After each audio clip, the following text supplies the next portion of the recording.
அன்பான உறவுகளுக்கு வணக்கம். நம்ம சேனலை இதுவரைக்கும் சப்ஸ்கிரைப் பண்ணி சப்போர்ட் பண்ணுற எல்லா உள்ளங்களுக்கும் நன்றி. இன்றைக்கி நம்ம வீட்டு சமையலில் மோர் குழம்பும் காலிஃப்ளவர் ஃப்ரை தான் பண்ணியிருக்கேன். அதை உங்ககிட்ட ஷேர் பண்ணிக்கிறேன். இந்த வீடியோட ஹைலைட்டு எங்கள் ஃபேமிலியோட ஹேர் பேக் போட்டது தான். எங்கள் வீட்டு குட்டீஸ்லேருந்து நான் வரைக்கும் தான் அந்த ஹேர் பேக்கு பாருங்கள். மோர் குழம்புல இந்த மாதிரி சுண்டை வத்தல் சேர்த்துக்கிறது எனக்கு ரொம்பவே பிடிக்கும். அதனால் நான் சேர்த்துருக்கேன். இன்னொரு வீடியோவில் டீட்டெயில்டாக காட்டுறேன். இப்போ நான் காலிஃப்ளவர் தான் எடுத்திருக்கேன். காலிஃப்ளவரை சுடுதண்ணீரில் கொஞ்சம் க்ளீன் பண்ணிவிட்டு மஞ்சள் தூளும் உப்பும் சேர்த்து ஒரு 5 மினிட்ஸ் வச்சுருக்கேன். 5 நிமிஷத்துக்கு மேலே தண்ணீரில் வச்சுருந்தாலே அந்தளவுக்கு கிறிஸ்பியாக வராது. அதனால் 5 நிமிஷம் போதும். மஞ்சள் தூள் உப்பு போட்டு ஒரு க்ளீனிங் ப்ராசஸ் தான். காலிஃப்ளவர் ஃப்ரைக்கு தேவையான இஞ்சி பூண்டு பேஸ்ட், ஒரு துண்டு இஞ்சி, ஒரு 5 பல் பூண்டு. இதை இந்த மாதிரி கல்லில் நல்லா இடித்து சேர்த்துக்கிட்டோம் அப்படின்னா டேஸ்ட்டு சூப்பராக இருக்கும். மிக்ஸி ஜாரில் அரைக்கிறத விட இந்த மாதிரி இடித்து சேர்க்குறது தான் ரொம்ப நல்லாயிருக்கும். இது வரைக்கும் நீங்கள் இந்த மாதிரி சேர்த்துக்கலன்னா இனிமேல் இது மாதிரி ட்ரை பண்ணி பாருங்கள். உண்மையிலே ரொம்ப நல்லாயிருக்கும். இப்போ நம்ம காலிஃப்ளவருக்கு தேவையான இஞ்சி பூண்டு பேஸ்ட்டு இடித்து எடுத்துக்கிட்டாச்சு. அதோட உப்பும் மஞ்சள் தூள், கரம் மசாலா சேர்த்துக்க போகிறோம். தூள் உப்பு சேர்த்துக்கிறேன். இப்போ கரம் மசாலா ஒரு 1/4 டீஸ்பூன் சேர்த்துக்கிறேன். மஞ்சள் தூள் 1/4 டீஸ்பூன். இப்போ இது 3 சேர்த்துட்டு கலருக்காக காஷ்மீரி சில்லி தூள் சேர்த்துக்கிறேன்.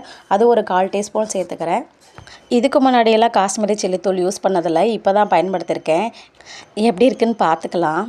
அடுத்ததாக ஒரு 2 டீஸ்பூன் கார்ன்ஃப்ளவர் மாவு சேர்த்துக்கலாம். அதோடு சேர்த்து நம்ம ஆச்சி காலிஃப்ளவர் 65 மசாலா இருக்கும் இல்லையா, அந்த மசால் பொடியும் இதோடு சேர்த்துக்கிறேன்.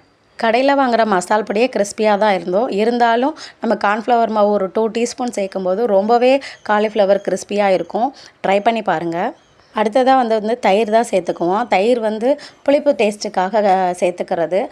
தயிர் சேர்க்கலை அப்படின்னா நீங்கள் லெமன் கூட சேர்த்துக்கலாம். லெமன் ஜூஸ் ஒரு 2 டீஸ்பூன் அளவுக்கு சேர்த்தாலே போதும். இல்லைன்னா ரொம்ப புளிப்பு அதிகமாகிடும். அதனால் அந்த மாதிரி சேர்த்துக்கலாம். நான் தயிர் தான் சேர்த்துருக்கேன்.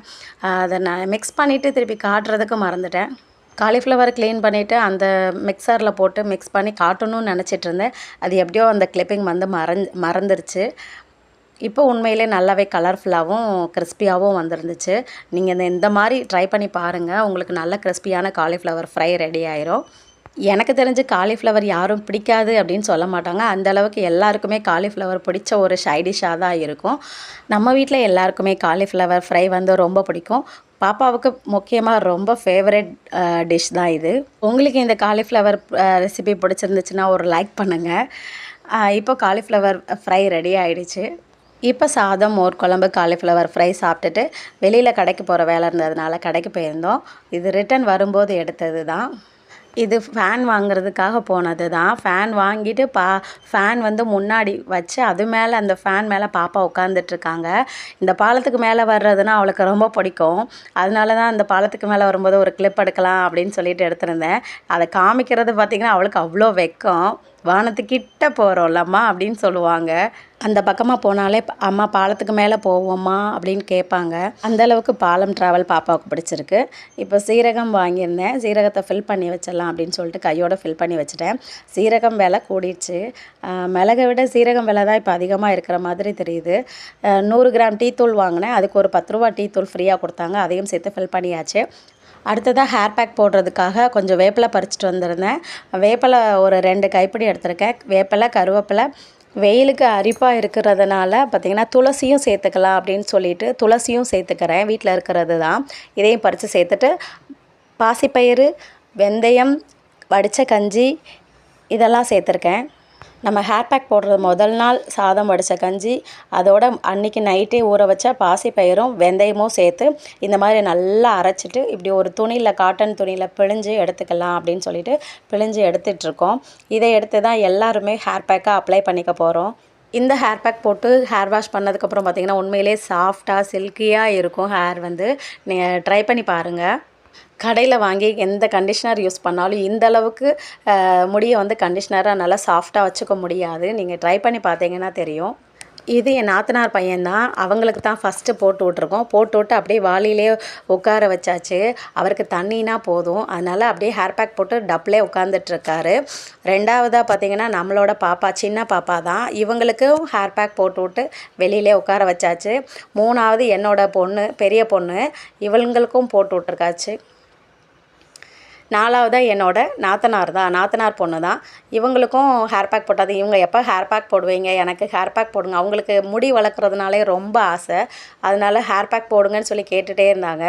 அவங்களுக்கும் ஹேர் பேக் போட்டு விட்டாச்சு.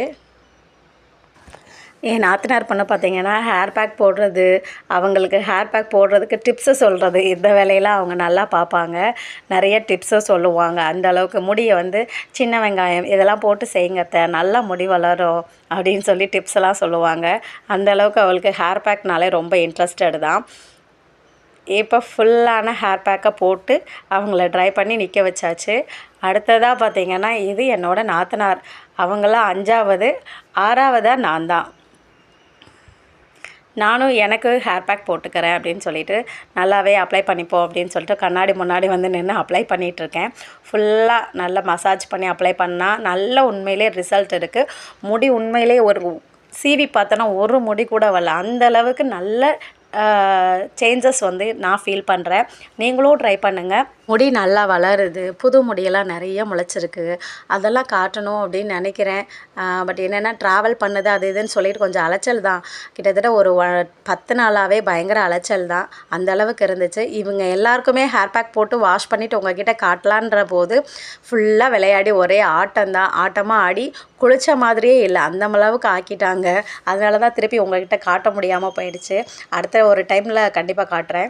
உங்களுக்கு எவ்வளோ முடி கொட்டுற ப்ராப்ளம் இருந்தாலும் வாரத்தில் 2 நாள் இந்த மாதிரி ஏதாவது ஹேர் பேக் ட்ரை பண்ணிங்க அப்படின்னா கண்டிப்பான முறையில் ஒரு நல்ல ரிசல்ட்டு ஃபீல் பண்ண முடியும். நான் ஃபீல் பண்ணியிருக்கேன், அதை தான் உங்கள்கிட்ட ஷேர் பண்ணுறேன். டிப் வரைக்கும் தேய்க்கும்போது பார்த்திங்கன்னா முடி வெடிப்பு இல்லாமல் சும்மா சாஃப்டாக ஷைனிங்காக நல்லாவே இருக்குது. ட்ரை பண்ணுங்கள். உடனே அடர்த்தியாக முடி வளருமானா கண்டிப்பாக வளராது. இவ்வளோ நீளமாக வளர்கிறதுக்கு இத்தனை வருஷம் ஆகும்போது குட்டி குட்டி முடியெல்லாம் வளருது அப்படின்னு நினச்சி ஹாப்பியாக ஆயிக்கோங்க. முடி வளருது அப்படின்றத நீங்கள் அப்பப்போ செக் பண்ணால் போதும். குட்டி குட்டி முடி வளர்கிறத அந்த வளர்கிறதுக்கு ஒரு டைம் எடுக்கும். ஒரு 6 மந்த் 1 இயர் ஆகட்டுமே. அதுக்கப்புறம் தான் ஒரு டென்சிட்டியை நம்ம ஃபீல் பண்ண முடியும். முடி அடர்த்தியாகிறதுக்கு இந்த மாதிரி ஒரு டிப்ஸை ஃபாலோ பண்ணால் போதும் தான். ஒரு 1 இயர் அல்லது 2 இயர்ஸ்க்குள்ளே நல்லா அடர்த்தியான முடி வந்து கண்டிப்பாக நமக்கு கிடைக்கும். இந்த வீடியோ உங்களுக்கு பிடிச்சிருந்துச்சுன்னா லைக் பண்ணுங்கள், சப்ஸ்கிரைப் பண்ணுங்கள். நம்மளோட சேனலை ஃபஸ்ட் டைம் பார்க்குறீங்க அப்படின்னா சப்ஸ்கிரைப் பண்ணி சப்போர்ட் பண்ணுங்கள். நான் இந்த வீடியோவில் லைக் பண்ணுங்கள், ஷேர் பண்ணுங்கள், சப்ஸ்கிரைப் பண்ணுங்கன்னு சொல்கிறதுக்கே ரொம்ப எனக்கு கூச்சமாகவும் தயக்கமாகவும் இருக்குது. ஆனால் எங்கள் வீட்டில் இருக்க பிள்ளைங்க பார்த்திங்கன்னா ரொம்ப யூடியூப் வந்து பயங்கரமாக என்ன சொல்கிறது, அது வேறு லெவலில் பண்ணுறாங்க அப்படின்னு தான் சொல்லணும். அது இருக்குது, அடுத்த வீடியோவில் காட்டுறதுக்கு ட்ரை பண்ணுறேன். சின்ன ரிக்வஸ்ட்டாக இந்த வீடியோ உங்களுக்கு பிடிச்சிருந்துச்சுன்னா லைக் பண்ணி சப்போர்ட் பண்ணுங்கள். தேங்க்யூ.